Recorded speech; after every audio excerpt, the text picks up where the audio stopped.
Hey everybody, what we got for you here today is a really fun review for you, riding review.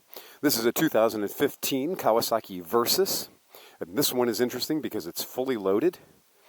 It's got the bark busters, it's got the handguards, it's got the top case, it's got the side boxes. Cool top case, interesting, it's got a slip joint in it. You see it kind of shifts left and right. See that? Check that out.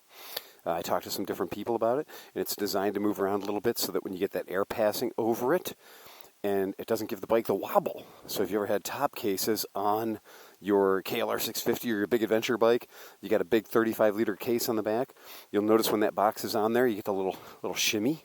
You take the box off, the shimmy's gone. Well, on this bike, with that little wobble mount, it lets the box do a little bit of shimmying, and you don't get the wobbles. Super duper cool. All right, so let's enough with all the talking. Let's jump on this motorcycle and let's put it into good use. Okie doke, obviously fuel injected motorcycle of the brand new variety. Really a fun bike for me because I love KLR 650s, as you guys all know. This has got everything's original factory on it. Had to check out this cool adjustable Showa suspension on the front. Very cool. Check that out. It also has the rear suspension. You can just give it a little crank under your right thigh to adjust how stiff or soft you want the suspension to be. Levers have the cool adjusters right here on the top, both for the clutch and for the brake. This bike has thought of everything. Display's real easy, even though this bike got an update in 2015 to be this more angular sport bike style nose.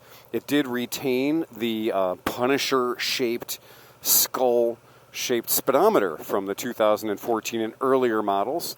And as you go through this display, you can get trip meter A, trip meter B, miles per gallon, pretty cool.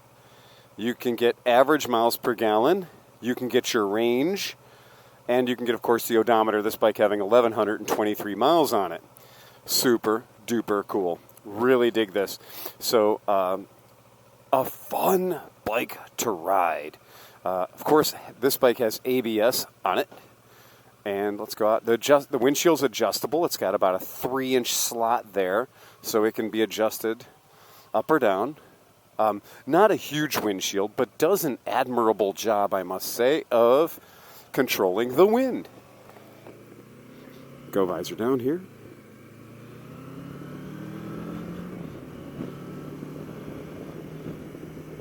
Well, certainly not what anybody would call loud. I wonder if you guys could even hear that. OEM exhaust system is very quiet. If that's your game, you're going to like this one. Now, 17-inch wheels front and back, unlike V-Strom, which did have a mix of different wheel sizes. I don't think Kawasaki makes any bones about it. This is a street bike. A lot of the stuff that's coming out has this dual personality. It's not really a committed adventure bike. Now, Kawasaki uses the term LT for light touring. And I think that might have nailed it. I think light touring is the perfect way to describe this bike. It really does live up to that statement. It is comfortable. The riding position for this 6'1" person at around 200 pounds, the riding position in this bike is superior. I've got my feet about 2 inches maybe in front of my actual tailbone, so they're right underneath me. I mean, I feel completely confident with my foot location, like I am just perched on this bike, and at any moment, I could go ahead and stand up, and it would be completely practical to do so. Go ahead, and we'll do that. Third gear here, stand up, look down. Super easy riding position from the standing point in the saddle. So they definitely thought about that. If you do need to be standing up, if you are on some trails and you want to pop up there. Now the bike comes from a factory with 100% street tires on it. Of course, if you did want to go off-road, there are always TKC 80s, etc. that could be spooned on for you. The manners of this bike are fantastic. I mean, it really is just, it's for the sake of fun. Let's go ahead and pick the front wheel up for a second. Little bounce there. Very, very fun. Just accelerates like a rocket. Again, 650 cc's. So, very willing bike. Certainly has the chops. Nobody's ever going to accuse it of being slow. No, that was a 2-gear drop and go, and boy did it like to drop and go. Super fun. Really do enjoy it. I mean, you talk about just hilarious bike to ride. It really is a hilarious bike to ride. Really can find absolutely nothing wrong with it. The ergonomics are fantastic. You really do get perfect control over everything. Bars aren't too narrow, bars aren't too wide. It's not too much of a reach to them. Now, the only thing I could think where you might have a problem with this bike would be, let's just say for an example, if you were like, I'd say maybe 5'4". Maybe if you're 5'4", you might find that the bike's a little on the tall side. It does not suffer from the tall bike-itis the same way that the KLR 650 did. The KLR 650 was so tall that it eliminated some people's ability to ride it. Whereas this thing is very approachable. It's got a really pleasant seat height. Sitting here at the light, I've got my foot flat on the ground. I mean, that foot is just, it's totally planted on the ground, on the pavement. Pull out after this truck. Okay. How's that? Not too shabby. No clutch whatsoever, just throttle. Fun bike to ride. And as far as I'm concerned, this 650 twin is just a super happy motor. It likes to rip and honk. It really does. I mean, no torque at all, and just throws the front wheel up in the air like that. Super enjoyable. What a fun bike to ride. Yeah. Hard to find fault with this one. Now, what I'm going to do is we'll kind of chat here as we get up to our freeway entrance, is we're going to pop it up on the freeway, because the one thing that I could say, and it's not even too strong of a criticism about this bike, is that at freeway speeds, if you're the kind of guy that likes to be zipping along on the freeway at 95 miles per hour, you are going to be up in the rev range, so you're going to be up there around 6. That's part of this bike. It is a buzzy bike. It's a happy bike. So I wouldn't suggest that it would be the thing for particularly long trips.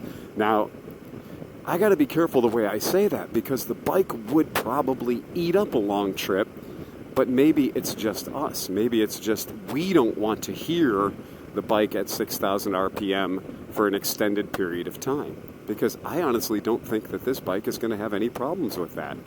You know, at the shop, I can tell you from all the 650 twins that we've seen come in, and Kawasaki uses this motor in tons of bikes. And we got to know a little bit about it when we were at the Isle of Man and we were watching that Super Lights class. And those are all 650s. And the 650 Kawasaki is the motor that the vast majority of them are based on. And boy, that motor can rip, and boy, can it be tuned to give you loads of power. Absolutely spectacular what those bikes can do in the hands of professionals, and what those motors can be turned into in the hands of a hell of a tuner. So, gotta say, just a neat platform. And driving this thing around, 6-speed transmission, it gives you all of the torque that you'd want for hooning around. Again, this is fully bagged, top case, side cases. You saw the way it threw the front wheel right up in the air. Nothing wrong with that. Just a fun bike to ride. and ABS, so we've got the safety factor, 17-inch wheels, so we can buy absolutely any tire we want for it. And once we get up on the freeway here, we'll stop the recording, because then it's just pretty much the rest of my commute to work. Front brake authority is exceptional, and this is the upside-down shocks. We've got fully adjustable, so if you do want to fine-tune it to your taste, go right ahead. I'm not suggesting it's a track bike. I'm not suggesting it's a race bike by any standards, but they sure did name it right. This bike feels versatile. I've been using it as a back-and-forth-to-work commuter because with the luggage, it carries everything I own without a problem, and I wouldn't hesitate to take this bike on a 4-hour journey.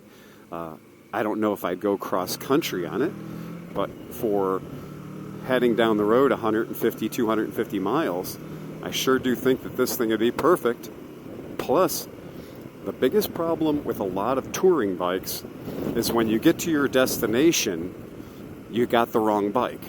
By the time you get there, you've had this long drive, and you arrive, and you're on a bike that weighs 800 or 900 pounds.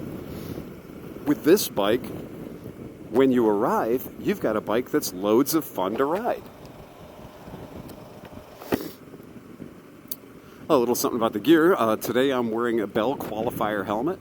The Bell Qualifier helmet has the transitions lens, which does automatically adjust its darkness based on the ambient light conditions, which is extremely handy. And I do like it. I just was able to buy one of them. This one I've had for a couple of years now, and I'm getting ready to retire it. And I'm going to replace it with the new Bell Qualifier Deluxe that has the MIPS system. And the MIPS system is a basket that isolates your head from rotational energy inside the helmet. Pretty damn cool.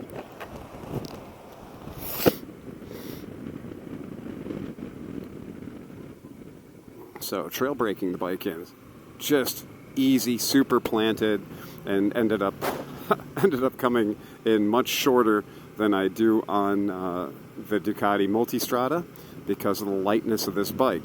So the minimal weight factor on this thing really does pay off for rideability. Looks like we got an 18-wheeler full of onions.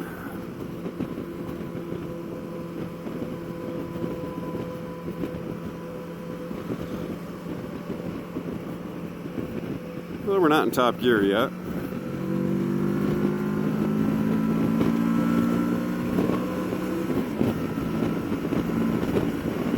Now we're in top gear. So, cruising along, we're going to talk about, let's just call it 6,000 RPM at 80 miles per hour. That seems fair. Now, noise factor. You really can't barely hear it. Very light buzz. And the bike itself is obviously, the bike's totally happy. That's something that you may or may not be into. I don't think that this bike would suffer one bit from using it as a, 80 plus mile an hour Grand Tourer at all. I think it's real happy here. Does not feel mad at all.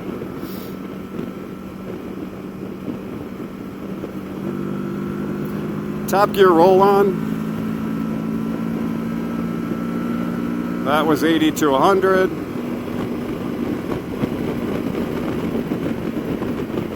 No drama, no shake, no shimmy. Look down at the handlebars. You see it's totally stable. Very, very predictable. We'll drop a gear and roll.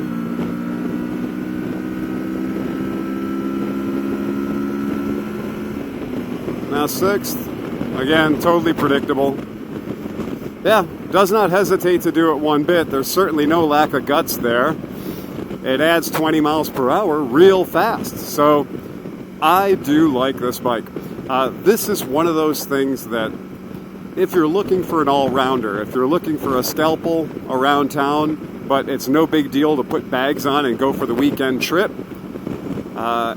you know, rather than committing yourself to something the size of a concourse and then having to drive that thing around town all day, why not get yourself a light tour? I mean, this is really fun. And I gotta say, the enjoyment factor is absolutely a 10 because it is so light. It is so happy. This is a really, really cool bike. And I gotta say, in the wheelie department, first gear, tons and tons of fun. In the stab it into the corner, crush the front brake and trail brake all the way around it, tons and tons of fun.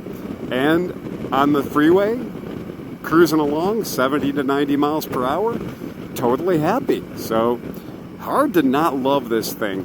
I happen to have two of these right now. I've got this one that's got all the bags on it, and then I've got the other one that is naked. So they're both the same. They're both the same model year. They're both 2015s. And if you're interested in purchasing one of these and you want a crazy, impossibly low miles bike in perfect condition, give us a shout at ClevelandMoto.